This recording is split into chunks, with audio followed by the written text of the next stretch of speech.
नै नों मिथिगौना आं बै हेमन्त बिश्व शर्माखौ जा गोसोखांगासिनो दंमोनलै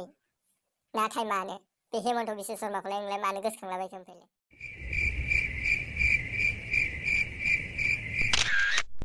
आसोलालाय बबाव गोजावना दंब्रा ओइ फान्थाव औ न'सिम हाबबोनायनि सिगां नक खालामनांगौ मोनथिया नामा हा अबे फाग्ला न'आव थानायनि नक खालामलाबाय नङ आंलाय अबाव दं नों दा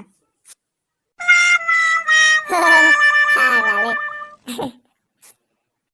आं माबा न'आव थानाय बायदि मोनगासिनो दंमोन गावखौनो गाव जा फाग्लालै आं मानसिया फाग्लालै आसुरिक फाग्लालै आङो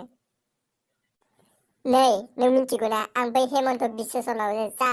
गोसोखांगासिनो दंमोनलै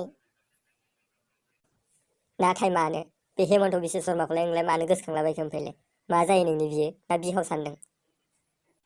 थै फाग्ला मा बिहाव सानलाबायनो नों बिनि मिनिनायखौ नुफेराखै बिनि मिनिनायखौ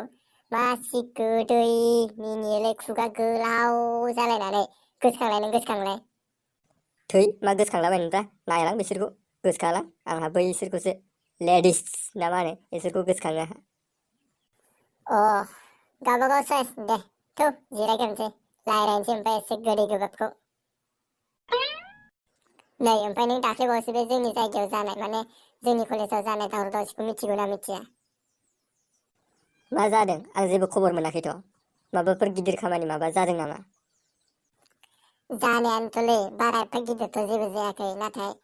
दाख्लै बे 20 तारिख ना मायाव मा होनो बेखौ छट फुजा ना मा होनो दालाय थिनथा माने फुंनि 3थाफ्राव बमा गावलाबायनाय मोनसे फुजा दंना बे फुजायाव जोंना कलेजा बन्द होआसै दा माने एगजामसो जाबावबायलै ओमफ्राय दाना बेयावथ' बन्द होआसै क्लास जाबाय एगजाम जाबाय आरो दालाय बिनि साननैसो उनाव मोनसे बिदिनो हलिदे बायदि फैयाखै दालाय माबानि मा होनो बेखौ लाचित दिबस ना मा होनो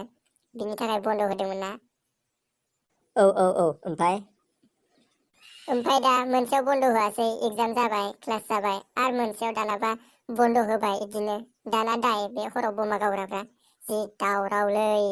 ओरैनोबा इसिनाबो जायाखै आरो ना मा मोनसे हलिदेयाव हलिदे होबाय मोनसेयाव होआसै बिदिजोंलाय बोरै जानांगौ जाखो औ नंगौथ' आरो होबाय नालाय गासैयावबो होनांगौ होआ नालाय जेरावबो होनाब्रा इसनाबो जायाखैथ' आरो आंनिबाबो ओंब्रा ओंखायनो आं बे हेमन्त बिश्व शर्माखौ गोसोखांगासिनो फाग्लाया जि मोजां मिनियोलै खुगा गोलाव जानानै खेनसे मेगन मेसेबना गोसोखांलाय नोङो थोद फाग्ला मा बे हौवा मानसिखौ मेगन मेसेबना गोसोखांलाबायनोब्रा गोसोखाङालां थै नों गोसोखाङाबा आं गोसोखांगोनलै ए फाग्ला बे बिदिनो जायो टाक टाक मेगन नाय मेगन मा फाग्लालै नोंलाय दिस्टार्बबो खालामो आंखौ नोंहालाय मा हौवा मानसिखौलाय मेगन मेसेबना गोसोखांलाबायनाय बेलाय फाग्ला बायदिलाय थोद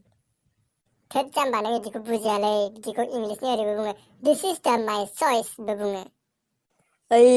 र'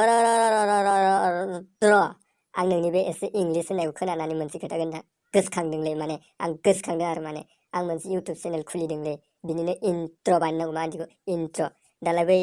बड' इनफ'आ हेल' फ्रेन्ड्स वेलकाम टु इदि होनलायलायना आंनो माने इदि बानायनांगौ नोंनाव माबाफोर आइडिया दं नामा आइडियानिथ' आंनाव खमि गैयालै जाबखो दं दा नोङोसो माबायदि आइडियाखौ होनो बेखौ सानदां दा नों आं जेखि होआ गनायगोन ना गनाया जाखो फालाय थै फाग्ला होल'ब्रा नोङो जायो जाया बे उननि खोथा दे बिदिब्ला मोनसे इन्ट्र गायना खोन्थानो दे आं नांगोन दा नोंनो देब्रा बुंगोरल'लाय नोङो दे बिदिब्ला मोजाङै गोसो होनानै खोनासंदे औ ब्रा दे बुंदोल' नोङो ए मानसियालाय रोंगौना रोङाब्रा रोंगौब्रा रोंगौ र' देना बिदिब्ला माखौथो एक्टिंलाय डायलगलाय खहे खथे खालामबाय थादों थाब बुंनो हाया नामा हा थोद जाम्बा नै खोनासं hello' friends welcome to mobile screen जाबाय दा इसिम बेसिमल' नामा गैबावला नामा दंब्रा दं र' hello' friends welcome to mobile screen बिसिम जाबाय दा बिनिफ्राय नोङो नाम बुंनांसिगोन नाम माय नेम इज क्रक'डाइल आइ मिन गोरेल थोद फाग्ला मा इन्ट्र होनाया माबा गोरेल क्रक'डाइल होनलाबायखो मोजाङै होब्रा दे मोजाङै जागोनब्रा जागोन र' एबार फुरा बुंनि दे नों मोजाङै खोनासं hello' friends welcome to mobile screen my name इज गोरेल आइ मिन क्रक'डाइल आइ लाभ U if U do not लाभ मी बिदिनो एसे इंलिस सोदेरनांगौ आरो मा फाग्ला होनखो नोंलाय फ्लपसो जागोन नामालै फ्लप जायाब्रा मोजाङै खोनासंफिनलाय नोङो मोजाङै खोनासङाखै खोमा जेनेबा हेल' फ्रेन्ड्स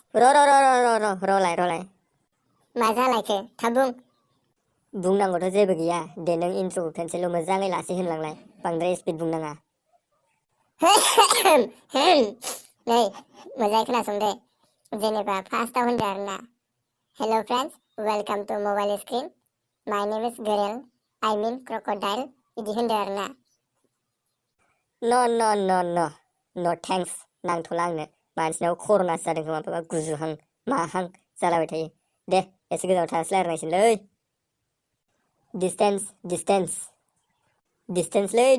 आंना ओरै दावलांजाला नों एसे दावलांदो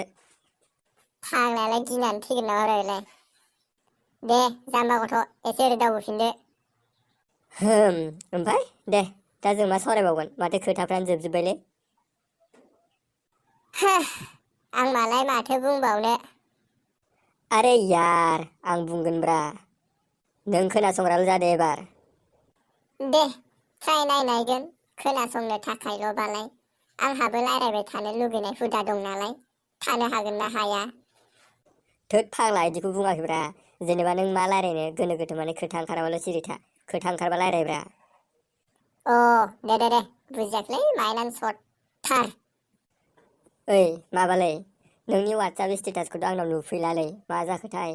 नै ओमफ्राय मोनसे खोथा नोङो जेनेबा हमना ला मोनसे स्टेटास दोनबाय आरोना वाट्सएपआव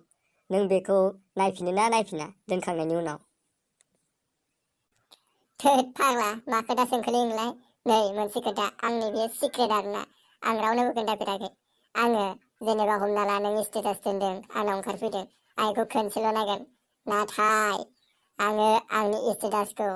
20 बार 30 बार 40 बार नायफिनबाबो गोजोना आरो हमना ला आंनि स्टेटासखौ सोर नायखो साबेसे नायखो बेखौ चेक खालामनो मबाइल थुबाय थायो आङो OMG मा फाग्ला जाखो आंनिनो लाथारदोंलै नोङो फानथावबाय आंबो इदिनो बेलेगनि स्टेटासखौ नांगौबा नायलायबावा आङो नाथाय आं दोननायखौ खनले नायफिनाबा आंहा गोसोआनो गोजोना नोंबो इदि होमबा है गासिबो इदिनोखा खोमालै गासिबो गाव गावनिखौ नायफिनबाय थाखायो खोमादां जानो बिनि फिननायखौथ' भिउवार्सफोरनिफ्रायसो मोनसिगोन मिथियोबा खोन्थाहरदोलै आसोलफोर नोंसोरबो गाव गावनि स्टेटासखौ खनले नायोना नाया औ खोन्थाहरलायदो So thank thank you you. Please please subscribe my subscribe YouTube my channel YouTube for channel more for updates more update and press the bell icon. be Be positive positive. Thank you thank you and and all of all you. of you Bye bye.